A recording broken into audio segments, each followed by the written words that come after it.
Calmez-vous, calmez-vous. La presse, calmez-vous. Ablaye.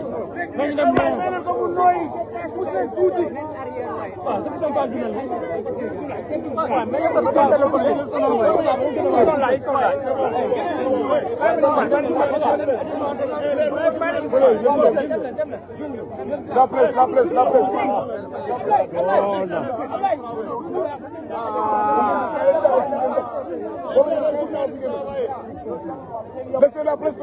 Laissez la presse travailler. Voilà.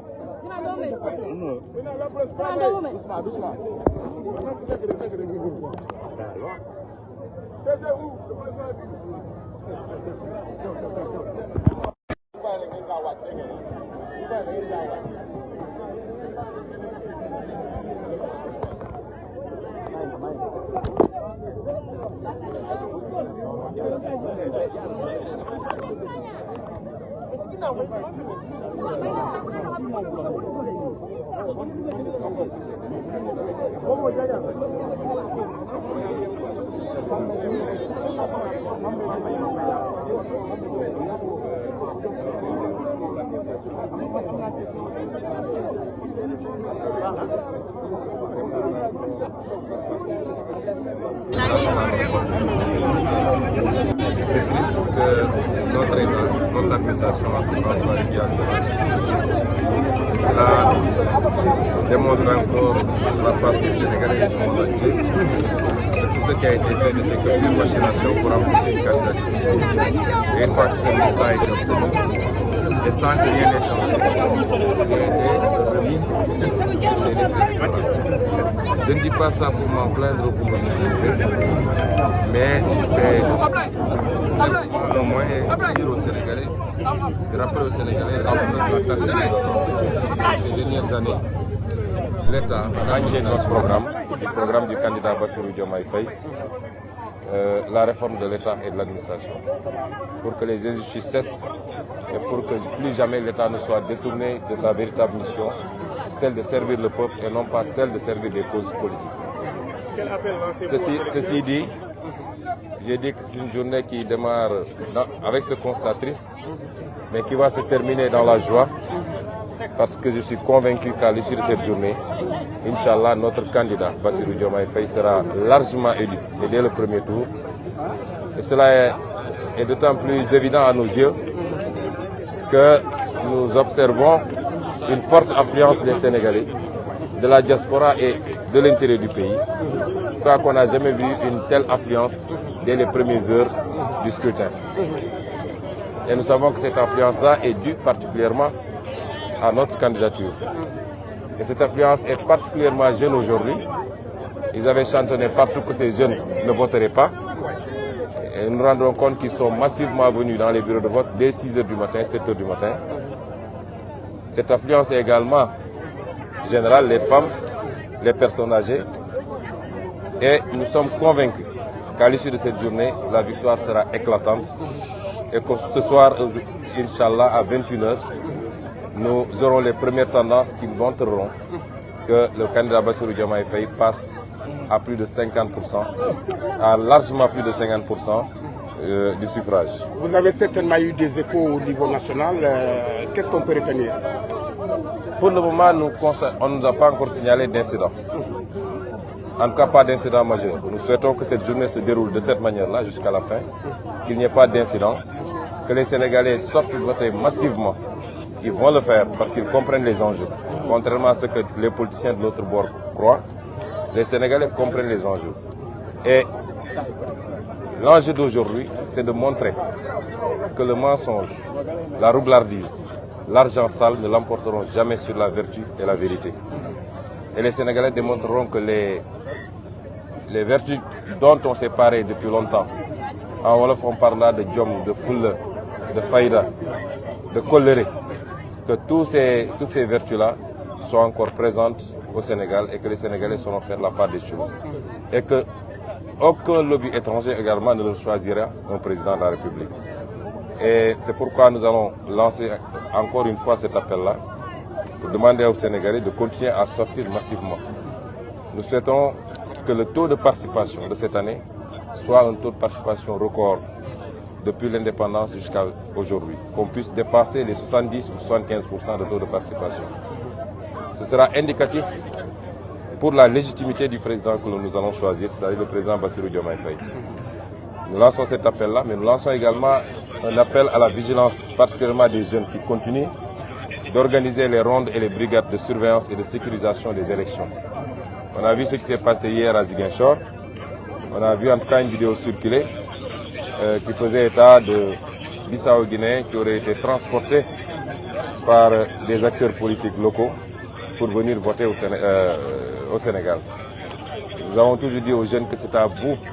de prendre votre destin en main et de sécuriser ces élections en organisant des brigades de surveillance et en refusant qu'un étranger, et par étranger je ne parle pas de gens qui sont établis au Sénégal depuis longtemps et qui ont leur nationalité en bonne et due forme, mais je dis de gens qui ne sont pas d'ici, qui sont transportés par des cars, qui traversent les frontières gambiennes, sénégalaises,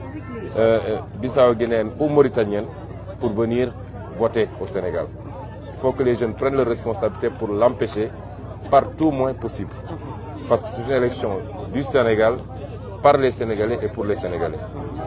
Et je lancerai également un dernier appel au calme, à la sérénité.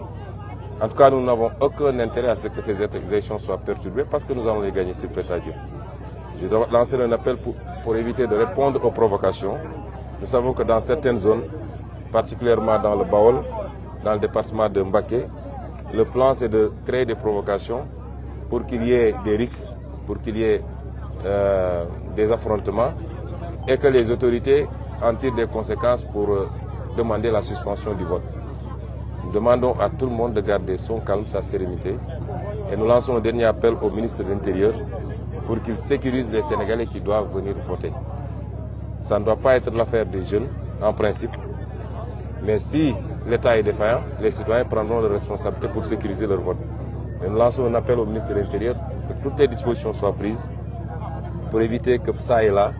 des nervis soient recrutés pour venir perturber le déroulement du vote. Voilà ce que je voulais dire. Alors à wolof ginnaaw bi nga voté mun nañu lan lañ mën a jàpp ci situation bi ak lépp loo xamante ne ci wàllu appel. waaw njëkk a wax ni tey voté nañu. mën na bett Sénégalais yu bëri parce que ay weer amul lu ñu deful pour tere ma mun a nekk candidat wala mu mun a voté. Commencé na fii si Coor bi ñu ñëwee fii gagné suñu procès mu dellu Ndakaaru ñu gagné waat suñu procès. waaye malgré tout administration bañ na ci ndigalu ñi yor nguur gi ne du ma jox samay fiche de parrainage du ma pay ma nekk candidat tey dara changé wul ci diggante boobu mais ñoom ñi ma génne woon ci liste bi ñoo jékki-jékki delluwaat ma ci liste bi li nag su ma ko waxee waxuma ko pour joytu ndax ku ñu xam-xam ni ñun duñu joytu li war am dafa waroon am loolu la yàlla dogal te bu ñu teree benn Ousmane Sonko nekk candidat it li ñu xamul woon mooy Ousmane Sonko du benn ay junni Ousmane Sonko la te Bassirou Diomaye Faye benn la ci Ousmane Sonko yooyu tey Ousmane Sonko nekk na candidat te dinañu gagné élection bu soobee yàlla waxuma ko pour joytu waaye lenn la ci suñu programme lu war a tax rek Sénégalais yi gën vote massivement mooy injustice bi am ci réew mi jaay doole jël doole nguur war koo jëfandikoo pour jàppale Sénégalais yi seen dund gën a baax mais nga jël ko yëpp nag muy alkaati yi muy justice bi muy administration bi lépp nga jël ko jëmale ko ci benn nit rek parce que nee nga kii il faut ma faaga ko wala il faut ma tere ko nekk candidat loolu waratul am Sénégal moo tax rien que pour loolu Sénégal dañu war a génn massivement ñu defaraat suñu réew jële fi lépp loo xam ne day andi noonoo ak en jubalewaat Sénégalais yi nangu adversité nangu ni man war naa mën a jiite keneen war na mën a ne ànduma ak moom mais ñu def ko ci fair play def ko nekk ay gentleman comme ni ko gars yi di waxee lu am solo la. élection bi enjeu bi dafa rëy moomaat suñu bopp la ci suñu wàllu koom-koom d'abord delloo si justice ci wàllu économie delloo si justice ci wàllu social ba séddale bi tam jaar yoon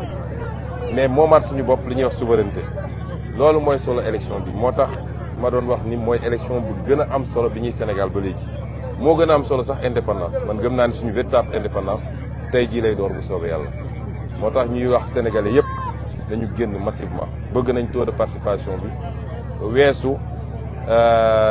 juróom-ñett fukk ci téeméer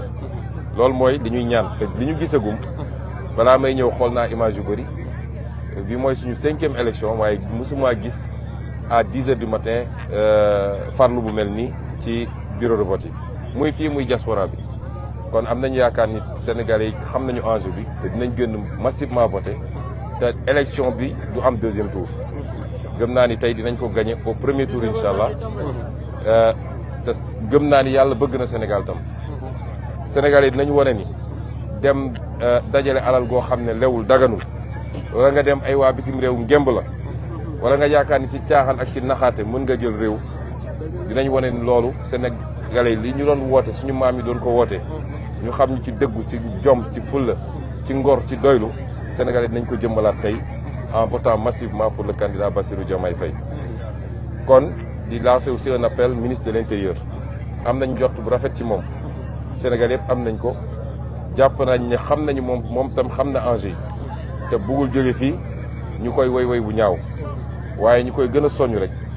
lu mu doon def rek na ko yokk parce que am na ñoo xam ne xam nañu ñoom dañuy perte élection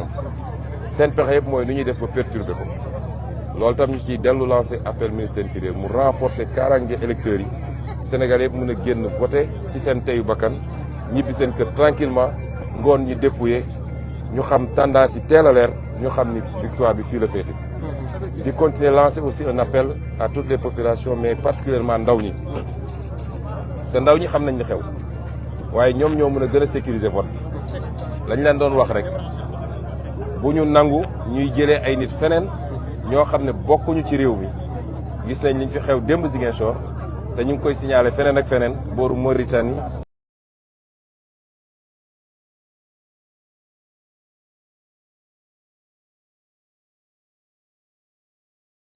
ak peut-être frontière gambienne bi dégg nañ di xew démb fële Nord Fogny ay bus yu doon jógee Gambie di ñëw loolu it na ci jeunes yi jël seen farlu seen matuwaay ñoom ñoo mën a sécuriser vote bi seen avenir moom la ñuy joué tey nañu xool fu nekk nit ñi xamante nañu fii ma nekk nii fii laa yaroo ñun xamante nañu bu ñu bëggee importer nit yu jógee beneen réew ñëw jeunes yi nañ jël seen responsabilité ba ñoom du ñu voté